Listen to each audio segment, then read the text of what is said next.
श्री स्वामी समर्थ। नमस्कार मैत्रिणींनो, तुमचं स्वागत आहे माझं चॅनल नीता इजी सिलाईमध्ये। या व्हिडिओमध्ये आपण कटोरी ब्लाउजचं कटिंग पाहणार आहोत। तर खूप सोप्या पद्धतीने कटिंग दाखवलेलं आहे। अगदी नवीन शिकणाऱ्यांना सुद्धा सहज जमेल अशी सोपी पद्धत सांगितलेली आहे। तसेच आपण इथे पेपर कटिंग केलं नाही तर डायरेक्ट कपड्यावरती कशा पद्धतीने कटिंग करायचं हे दाखवलेलं आहे। कोणीही जर आज पहिल्यांदा कटिंग करणार असेल कोणत्याही ब्लाउजचं, साधा असू दे कटोरी असू दे, लगेच तुम्हाला कटिंग जमेल अशी सोपी पद्धत डायरेक्ट कपड्यावरती दाखवलेली आहे। तुम्हाला पेपर कटिंग वगैरे कशाची गरज पडणार नाही, इतकी छान आणि सोपी पद्धत आहे। तर व्हिडिओ पूर्ण पहा। तसेच जर तुम्हाला माझे व्हिडिओ आवडत असतील तर लाईक, शेअर आणि सबस्क्राईब करा। तसेच बेल आयकॉनवर देखील क्लिक करा। तर चला आता आपण कटिंग पाहूया। हे ब्लाऊज पीस डबल फोल्ड करून घेतलेला आहे आणि ह्या साईडला घडीची बाजू आहे आणि त्या साईडला सुट्टे पदर आहे। तर ब्लाऊजची उंची आपण ह्या घडीच्या बाजूवरती टाकून घेणार आहोत। तर ब्लाऊजची उंची आपल्या 12 इंच आहे। तर मार्जिनसाठी 1 इंच एक्स्ट्रा घ्यायचा, म्हणजे आपण 13 इंचावर पॉईंट देणार आहोत। तर शोल्डर आपल्या ब्लाऊजचं 5.25 इंच आहे। तर 5.25 इंच शोल्डर घे आणि मुंडा आपण 5.25 इंच म्हणजे शोल्डरपेक्षा अर्धा इंच जास्त घेणार आहोत। आणि इथे देखील 5.25 इंचाचं अंतर आहे का ते पाहून घ्यायचं आहे, हे पहा। आणि नंतर ही आपल्याला लाईन सरळ आखून घ्यायची आहे। तर ब्लाऊजची छाती आपल्या 32 इंच आहे। तर 32चा चौथा भाग हा 8 इंच होतो। तर 8 इंचावर एक पॉईंट दिला आणि मार्जिनसाठी 1.5 इंच घ्यायचं आहे। तुम्ही हवे असेल तर 2 इंच सुद्धा घेऊ शकता। तर ब्लाऊजची कंबर 25 इंच आहे। तर 25चा चौथा भाग हा 6.25 इंच होतो। तर 6.25 इंचावर एक पॉईंट दिला, त्यामध्ये पाठीमागील डाचासाठी 1 इंच आणि मार्जिनसाठी 1.5 इंच। जितकं तुम्ही छातीमध्ये मार्जिन घेता तितकंच तुम्हाला कमरेमध्ये देखील मार्जिन घ्यायचं आहे। गळा रुंदी मी 2.25 इंच घेणार आहे, कारण पाठीमागील गळा आपला खूप डीप नाही, फक्त 8 इंच आहे, त्यामुळे मी गळा रुंदी 2.25 इंच घेतलेली आहे। तर पुढील गळा आपला 5 इंच आहे, हे पहा। तर 5 इंचाने कसं आपल्याला पॉईंट देऊन घ्यायचं आहे। त्याच्यानंतर त्यामध्ये मार्जिनसाठी 1 इंच म्हणजे 1 इंचावर आणखीन एक पॉईंट द्यायचा आहे। आणि इथे आपल्याला गळा रुंदी जितकी आपण इथं घेतलेली आहे तितकीच तुम्ही घेऊ शकता। तर मी ते गळा रुंदी 2.25 इंच घेतलेली आहे। ते खालच्या साईडला देखील 2.25 इंचच घेणार आहे। तर काही ब्लाऊजमध्ये आपण खालच्या साईडला गळा रुंदी ही 2.5 इंच घेतो, तर काही ब्लाऊजमध्ये आपण जितकी आहे तितकीच घेतो, कारण ब्लाऊजची छाती ह्या कमी आहे, त्यामुळे मी 2.25 इंच इथं देखील गळा रुंदी घेतलेली आहे। जर या ब्लाऊजचा पाठीमागील गळा हा 9च्या खाली असता तर मी ते 2 इंच गळा रुंदी घेतली असती, कारण ब्लाऊजची छाती देखील 32 आहे, पण गळा 8 इंच असल्यामुळे मी गळा रुंदी 2.25 इंच घेतलेली आहे। त्यामुळे इथे देखील मी 2.25 इंचच घेणार आहे। 2.5 इंच घेतलं तर तो गळा खूपच पसरेल, तर इथे गळ्याचा गोल आकार काढून घ्यायचा आहे। आणि इथून इथे आपण मुंड्याचे माप घेणार आहोत। तर मी ते 1.25 इंचावर एक पॉईंट देणार आहे आणि टेप खाली ओढून 1.25 इंचावर आणखीन एक पॉईंट, म्हणजे या दोन्हींच्यामध्ये अर्धा इंचाचं अंतर येईल इतका आपण मुंड्यासाठी माप घ्यायचं आहे। झाला पाठीमागील मुंड्याचा आकार आणि हा आहे आपला पुढील मुंड्याचा आकार। तर हा मी थोडासा बाहेरून घेतलेला आहे, थोडासा 1.25 इंच मी बाहेरून घेतलेला आहे। तर तुम्ही काय करू शकता, तुम्ही ही जी मुंड्याची लाईन आहे ह्याचा सेंटर काढू शकता आणि सेंटरपासून आतल्या साईडला 1.25 इंच जास्त तुम्ही हा मुंड्याचा आकार असा घेऊ शकता। तर मी हा 1.25 इंचच घेतलेला आहे, पण अंदाजे घेतलेला आहे। तर तुम्ही हे माप घेऊन परफेक्ट घेऊ शकता। तर आता आपण क्रॉसपट्टी घेऊया। तर क्रॉसपट्टी मी 2.25 इंचाची घेतलेली आहे। तर इथे क्रॉसपट्टी 2.25 इंच म्हणजे जितकी इकडं आहे त्याच्यापेक्षा अर्धा इंच इथं आपण कमी घेणार आहोत आणि ही लाईन आखून घ्यायची आहे। तर ब्लाऊजची कटोरी आपल्या 5.25 इंच आहे। तर 5.25 इंचावर एक पॉईंट दिला आणि इथून जो खालच्या मुंड्याचा आकार आहे तिथून आतल्या साईडला 2.5 इंचावर एक तिरका पॉईंट द्यायचा आहे।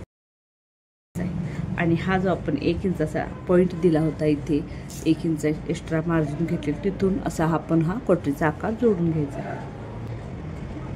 हे झालेलं आहे आपल्या पुढील भागाचं मार्किंग। तर आता आपण मोत्याने कट करून घेऊया। तर हा भाग आपण साईडला ठेवूया आणि आता आपण स्लीव्हचं मार्किंग करूया। त्यासाठी हा ब्लाऊज पीस आपला डबल फोल्ड आहे, तर यामध्ये आणखीन एक घडी टाकून मी चोबल फोल्ड करून घेणार आहे। चोबल फोल्ड करून घेतलेला आता ह्या घडीच्या बाजूवरती आपण बाहीचे माप टाकणार आहोत। तर हे बिना अस्तरचं ब्लाऊज असल्यामुळे इथे खालच्या साईडला 1.5 इंच आपण हातशिलाईची पट्टी घेणार आहोत। हे पहा, 1.5 इंचावर पॉईंट दिलेला आहे आणि इथे आपण लाईन आखून घ्यायची आहे। तर ही सरळ लाईन आपण घेतली. ह्या लाईनीच्या वरती आपण बाहीचं माप घेणार आहोत. ब्लाऊजची बाही आपल्या 5.5 इंच आहे, तर मार्जिनसाठी अर्धा म्हणजे आपण 6 इंचावर पॉईंट देणार आहोत आणि इथून इथे आपण 2 इंचावर एक पॉईंट द्यायचा आहे. तर हे 2 इंचावर पॉईंट दिला. तर ही लाईन तुम्ही कंटिन्यू करू शकता, म्हणजे तुम्हाला मुंडाखुलीचे माप घेणं सोपं जाईल. हे पहा, इथून तुम्ही मुंडाखुलीचे माप घेऊ शकता. तर मी कसं माप घेते पहा. तर ही जितकी बाही आहे त्याचा मी सेंटर घेते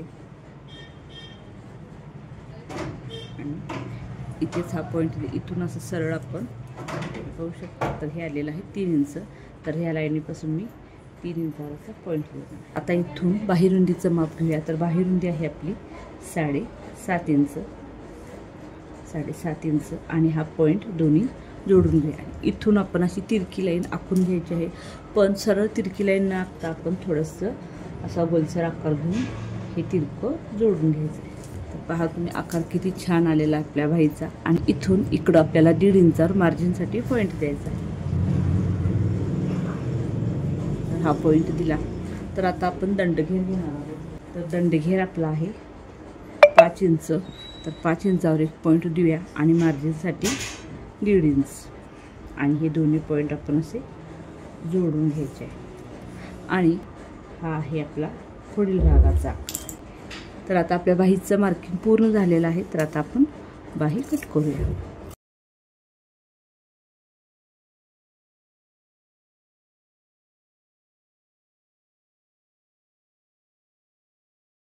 तर हे इतकं आपलं ब्लाऊज पीस राहिलेलं आहे.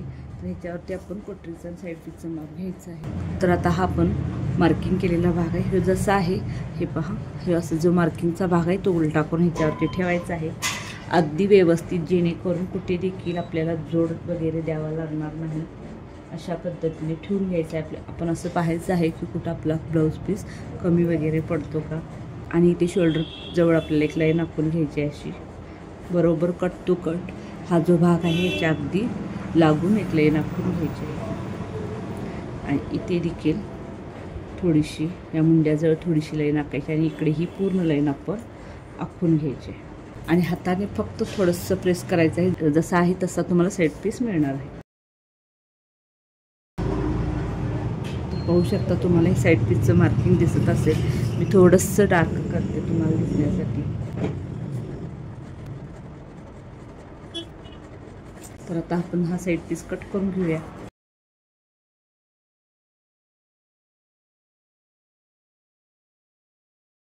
तर आपला हा साईड पीस कट करून झालेला आहे. आता आपण कोटरी कट करून घेऊ. तर आता इथे जो भाग आपण मार्किंग केला होता तो पुन्हा आपण कोटरीचा भाग तसाच पलटी करून घेणार आहे. आणि ज्या साईडला दुमडलेला भाग आहे त्या साईडला एक लाईन आखून घ्यायची आहे.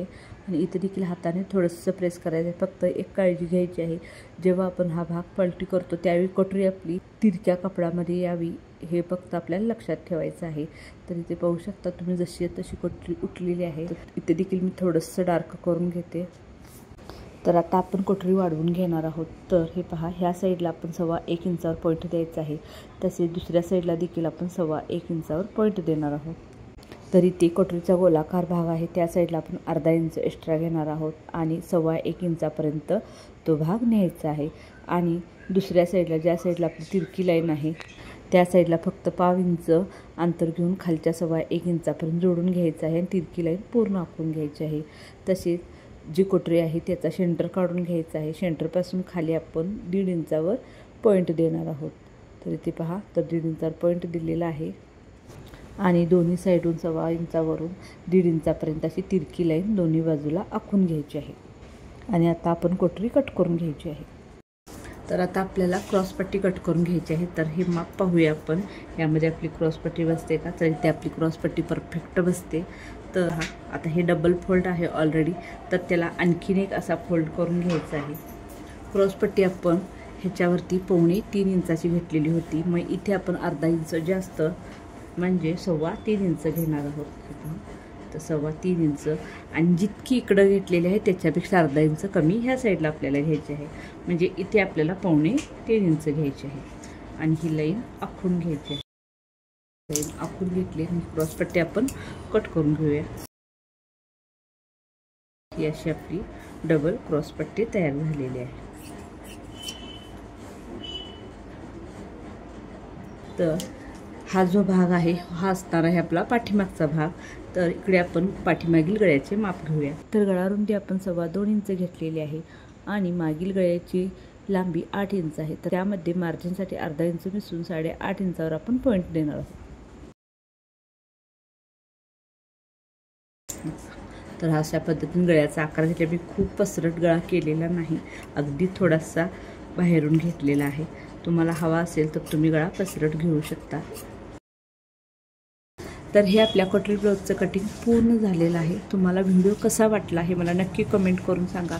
तसेच जर तुम्हाला काही अडचण असतील तर तुम्ही मला कमेंट करू शकता. तसेच माझा व्हिडिओ पूर्ण पाहिल्याबद्दल तुमचे मनापासून धन्यवाद. थँक्यू.